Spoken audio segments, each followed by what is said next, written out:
You're listening to a podcast by the Center for Action and Contemplation. To learn more, visit cac.org.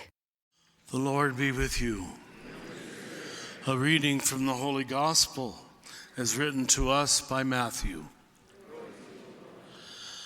The Lenten season always begins with this same gospel of the temptation of Jesus in the desert.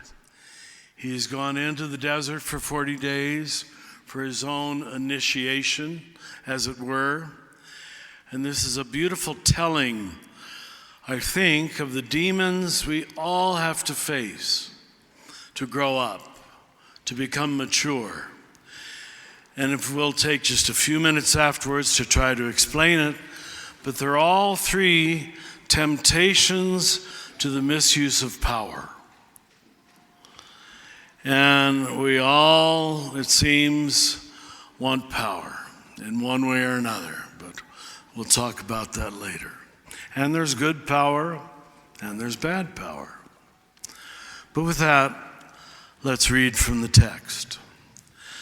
At that time, Jesus was led by the Spirit into the wilderness to be tempted by the devil.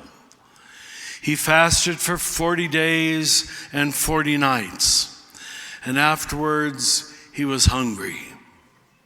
The tempter approached and said to him, "If you are the Son of God, command that these very stones become loaves of bread." He said in reply, "It is written, one does not live on bread alone, but in every word that comes forth from the mouth of God." Then the devil took him to the holy city and made him stand on the parapet of the temple.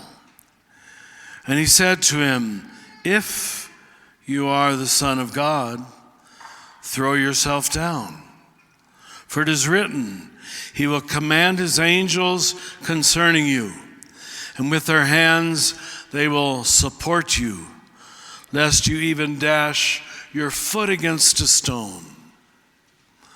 Jesus answered, "Again it is written, you shall not put the Lord your God to the test." Finally, the devil took him to a very high mountain and showed him all the kingdoms of the world in their magnificence. And he said to him, "All these I shall give to you, if you will prostrate yourself and worship me." At this, Jesus said, "Get away, Satan.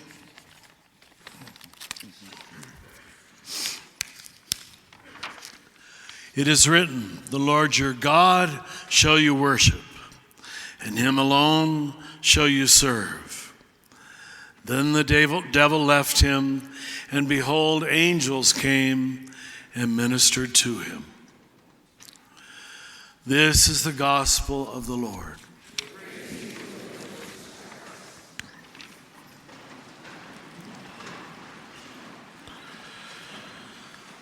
All right.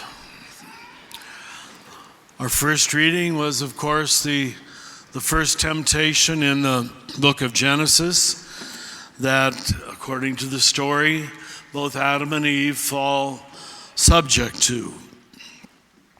The second reading is such a complex piece of theology, it's taken my whole life to try to figure out what Paul is trying to say, so I won't lay that on you.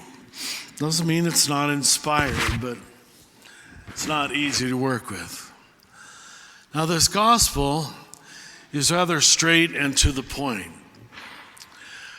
Let's go back a little bit. Why is Jesus supposedly going on what we would call a private retreat?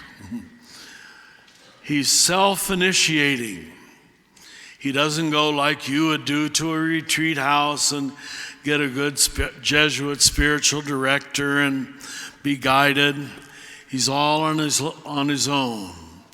And he just empties out, symbolized by fasting and getting hungrier and hungrier, maybe not allowing himself quick answers, so he'd find deeper answers. Notice that the first two are preceded by the same phrase, if you are the Son of God. The primary temptation we all face is to doubt our divine identity. Every one of us in this room. That's what the evil one says to you too. If you are a daughter of the Lord, well, I'm bad, I'm ordinary, I did this, I did that. You all can think of 1,000 reasons, I hope not that many, but at least a few, to condemn yourself. So that's the first temptation you have to overcome, the doubting of your identity. And once you doubt that, it's all downhill from there. But what made Jesus special, it seems, is he never doubted that he was God's beloved Son. Then, the first temptation is a temptation to the misuse of power.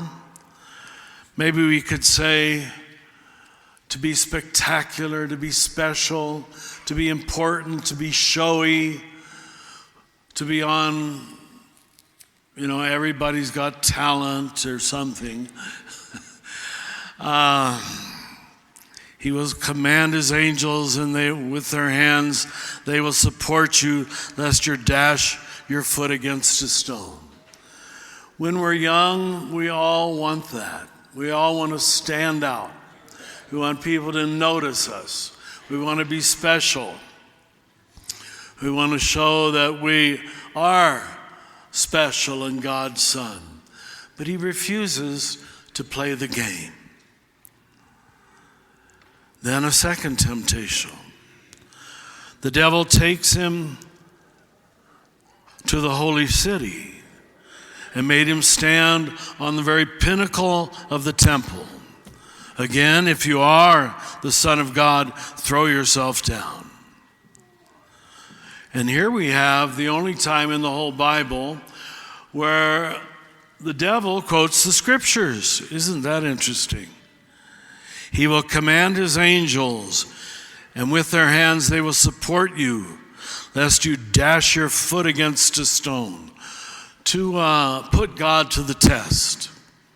And so Jesus says, I'm not going to play the religious game either. So the second great temptation is to the misuse of religion,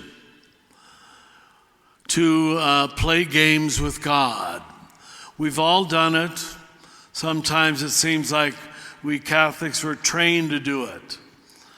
Say this many Hail Marys and it'll happen. Pray for 9 days and the miracle will take place. That's religion by technique. Religion by formula. You don't grow up if you stay there. A lot of Catholics stay there much of their life. No, it isn't okay. Well, it's okay to start with. God makes everything okay. He'll work with anything. But if you stay there, it's all about the new phrase that we've all learned after the hearings, quid pro quo. I do this for God, God does this for me.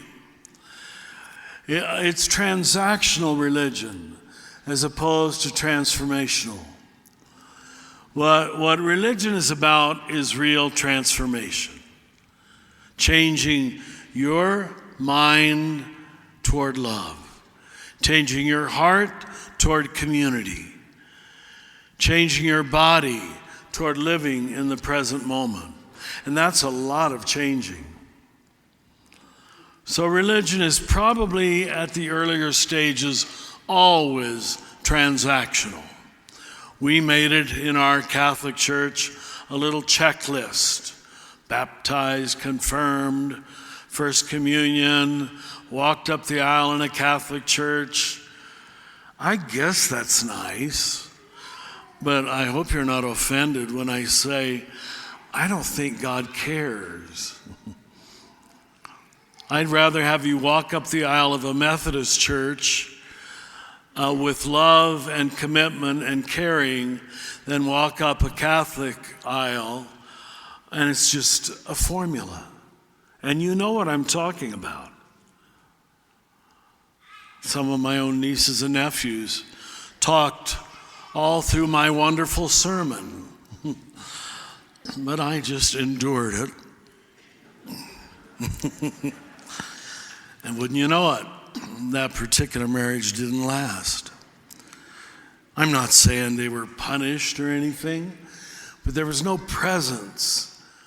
There was no depth. There was no realization of something could be happening to me.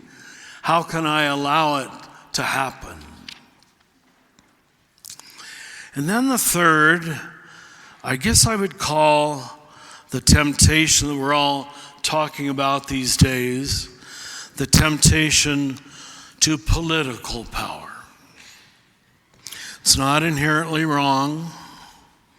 I see we have the mayor here today, so I better not say it is. It really isn't. There's got to be a way you can use power for good. But until you're tested, until you don't need it too much, you will almost always misuse it, almost always. They always say don't, appoint or assign the guy who needs to be a priest too much, or the guy who needs to be president too much. Of course, they've got to sell themselves, we know that. But it's unfortunate. So here's how it's described in really wonderful mythic language. The devil took him to a very high mountain and showed him all the kingdoms of the world in their magnificence. Showed him from Sandia Peak, all of beautiful Albuquerque, lit up at night. Who wouldn't want to reign over that, huh? And he said to him, all this I will give to you, if you will prostrate yourself and worship me. Very often, if you're not tested in the ways of power, you end up worshiping power to have power. And you can't do that because it becomes an end in itself. And it is not an end in itself. Power is for the sake, in a mature person, of other people's good. Not your own reelection, not your own fame, not so you can be, what kind of genius is he? Some kind of, what's the word he used? Stable, yes. Not so you can be a stable genius, but so you can serve the people of God. It's rare, we got to admit. And that's why for years I gave those male initiation rites up at Ghost Ranch to grow up men, so men wouldn't need power so much and then abuse it, as they almost always do when they need it too much. When it becomes a substitute for their identity. When they don't know who they are, when they don't know who God is in them, through them, with them, as them, you're going to grab at external things, costumes like I am on. This makes me special. I don't think so. It's just a function, it's just a role. If it helps, I guess it's fine. But I could really do this dressed in jeans and a t-shirt. Most of you wouldn't like it. But I don't think God cares. Most of these things are man-made rules, and we fall in love with the rules instead of what they're pointing us toward. Everybody does it. Not just Catholics, not just Christians. He showed him all the kingdoms of the world and their magnificence. And he said, all these I will give to you if you just prostrate yourself and worship me. At this, Jesus said to him, get away from me, Satan. The Lord your God shall you worship, and him alone shall you serve.